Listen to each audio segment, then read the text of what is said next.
Hey friends, welcome to Chai and Coaching. Today we're going to talk about finding, selecting, and booking your home or apartment here in America.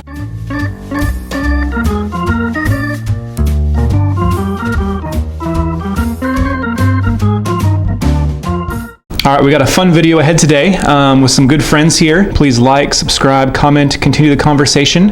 And I want to introduce the experts. Go ahead and tell us who you guys are. Hi, my name is Aishwarya. I'm pursuing my master's in computer science here at University of Texas, Dallas. Hi, my name is Sheraaz and I'm from India. I'm from Hyderabad. I'm doing my master's in ITM. Awesome. So we got Aishwarya and Sheraaz here. And today we're going to talk about finding your housing in America, whether you're coming for the first time as a student, or maybe you're traveling someplace new in America for a job, like an internship or something. These are going to give you some kind of processes or good tips to think through on how to find the best home for your journey here in America as an F1 student. I think the first topic you guys want to talk about was the area and the location. What are some key factors students need to know about the area and location when finding their housing here in America?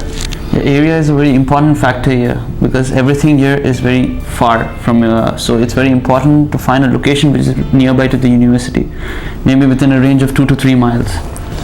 So where we are staying is around 2 miles from the university. So there's a bus which comes up for us to take us to the university. The next would be transport, which is a very key factor here. We have a bus which comes every 20 minutes over here and takes us to the college.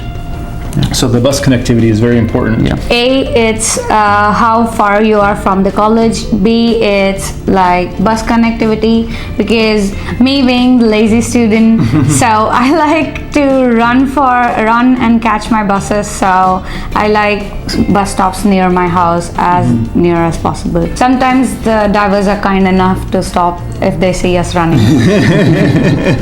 Oh yeah, It's a race against time. yeah. Well, you guys had practice in India running to catch buses, right?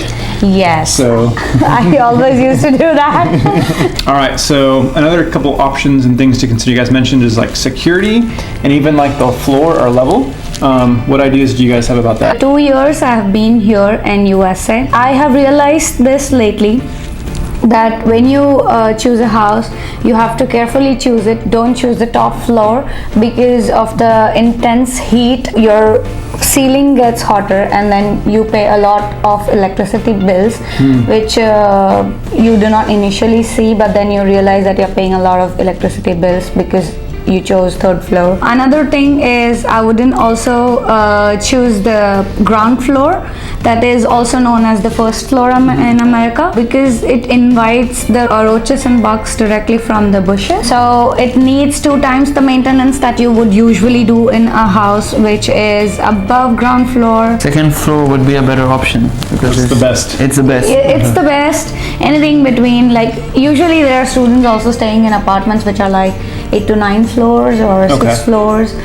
It's not in Dallas, but there's definitely in Boston and New York. So anything which is not ground floor and not the topmost. So the middle. Yeah. You could save a lot of money in terms of maintenance as well as electricity is concerned. The utilities. That's Yep. good. All right, so what about pricing? What are factors students need to consider when looking at price and comparing? Yes, pricing. It's very important. Usually we only see that what's the rent of our house that we're gonna lease for next 12 or 13 months. But we do not see the fact that other than renting, there is deposit, application fees, and then there is water bill and electricity that a particular area is charging. So there are different electricity providers which charge different in different areas. So you also want to see that what your approximate water bill and electricity bill would be, because even if your rent is lesser, these things might increase your cost. So yeah, if you find an apartment, there's some apartments here that have cheaper rent, but then higher utilities, and so it actually is about the same price, you know, compared to the more higher rent apartments, but who have cheaper utilities. When I moved in, I had a goal that I would take an apartment which would cost me less so that I could spend more on having fun and stuff. But then over the time I realized it's important, even though the apartment is expensive, hygiene is more important here. And having a comfortable place. Yeah, that's more important. That's good. I usually like to do a lot of calculations. So I'm like you people who do every counting of all the money that goes in. And so you, as a new student, you usually want to make sure that you don't spend a lot. So you also consider everything along with rent, like electricity, and then what are your water charges, what are your deposit, all such things in mind. Also, another thing which is a smart thing to do as a student is, usually all the students, when they book their houses, they are very worried about the fact that all the apartments are already leased out and then they won't get an apartment. So let me tell you this straight, guys. When you are coming as a new student in fall, and let's say that's a time around August, then all the leasing communities know that you are gonna lease an apartment with them. So that's the time when actually the prices go high. And so if you want an apartment with like low prices and a better apartment, I would say either you be the person who books a house way ahead of time, like you just book it. If you know which university you're going, which place, just book it like 2-3 months ago. That way you can get a house. But if you are lazy like me, then you probably want to wait 1 or 2 months and then book a house, maybe let's say in September and October, After the rush. and that's when the time when the prices actually go down. And then also a lot of students provide temporary accommodations where you can stay on daily basis, like pay the rent per day. That wouldn't cost you much but can also help you get the apartment you really want. So let's talk about some ways that students can connect with other students and actually, get together or find those opportunities. What are ways that people do that? So while coming from India, I had booked an apartment with a few people in Chatham. But thanks to your videos, I realized that those apartments weren't that great. Okay. So for maybe it took me around 20 to 25 days to find a new apartment. I had connected to a friend named Agraj through Facebook, and I spoke to him, and that's how I got an apartment here. Okay, cool, yeah. Yeah, it's very important for you to connect friends over here in universities through Facebook and WhatsApp.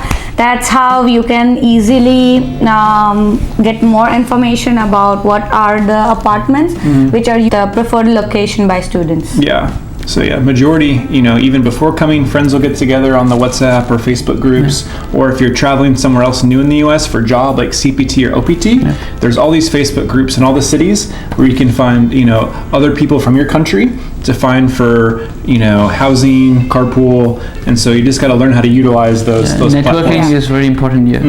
Yeah, so there can be 2 options. You can either make a group of 4 to 5 people and you can lease an apartment together, or what I did and I prefer is, as an individual, you start searching. There are so many people who have their vacancies for 1 or 2 people in their houses, and you can just merge with them because they have already leased the house. You might not need to go through all the leasing problems. And their apartments may be more set up too. Yeah, just be smart.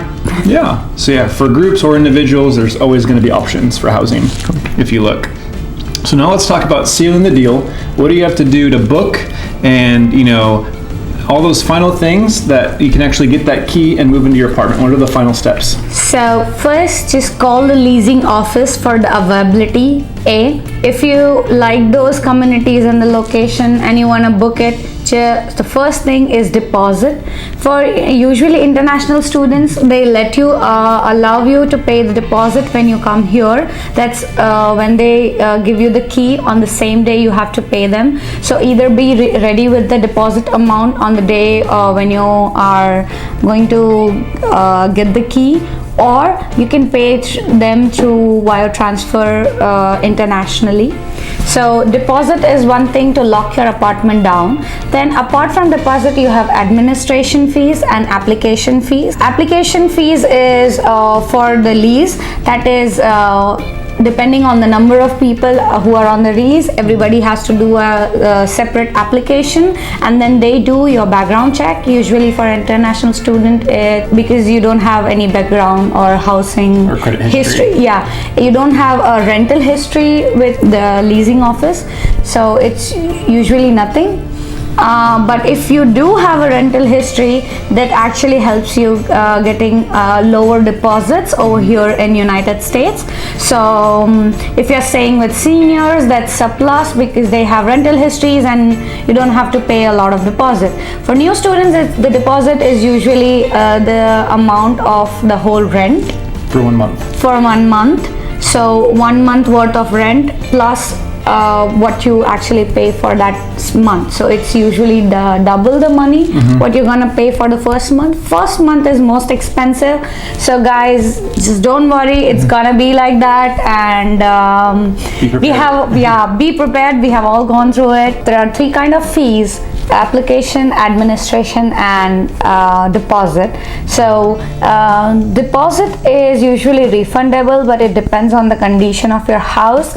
And in USA, you don't get like $800 to $600 back because they cut your money for paintings and carpetings.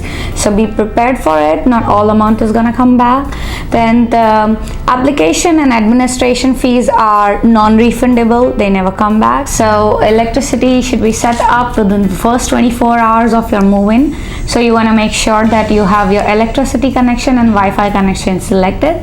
And other than that, one thing that everybody misses is renter's insurance. It's very important that you take or buy your renter's insurance.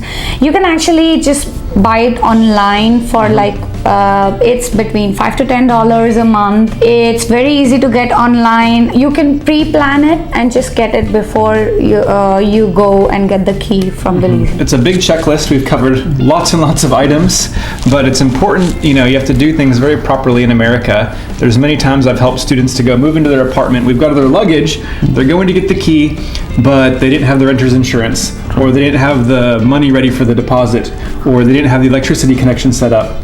And that sets them back a whole day or two, still in temporary, in limbo before they can settle in their home. So you don't want to be caught off guard. I still remember my first day when I came to US. I moved in later, but I heard this from my roommates. Those old girls, they had to pull in a lot of money for the deposit as well as the rent because they did not anticipated those. And so everybody was just rushing to get money from wherever they could, because it's usually the Forex cards and they have yet not set up everything and they need to pay it because they want the apartment and they have nowhere else to go. So yeah, it's a lot of rush and plan ahead. Yeah. Sheraaz, any other thoughts? Yeah, but I have a friend who just moved into my apartment, and he was telling me about his first experience. So they had booked an apartment, and on the move-in date, they paid everything. They paid all the amount, but then, like you said, the other formalities they had to do, they didn't do it. So all of them, 5 members, had to sleep at the bus stand for that night. Oh no. Because they couldn't move in that night. Yeah. And they had all their stuff, the mattress, the luggages, everything. Yeah. So you have to keep in mind about all the other things. So follow their advice. These guys are the experts. Hopefully this video really helps you figure out what you need to do from as soon as you get to America until you can get that key and move in and have a home and a comfortable place to live and to study and to work here in America. We're going to make another video about what to do once you have the key and how to set it up. So check that out. And also the inventory and condition form is also another form you need to fill out that can save you money on the back end. So there'll be a link below on how you can watch that video and follow those instructions so you won't lose but can save money when you shift out. That's your insurance policy. And so, you guys had great advice. Thanks so much for joining us at Cheyenne Coaching. We appreciate all your guys' expertise and learning from your lessons. Awesome. Thanks, guys, and we'll see you next time. Bye.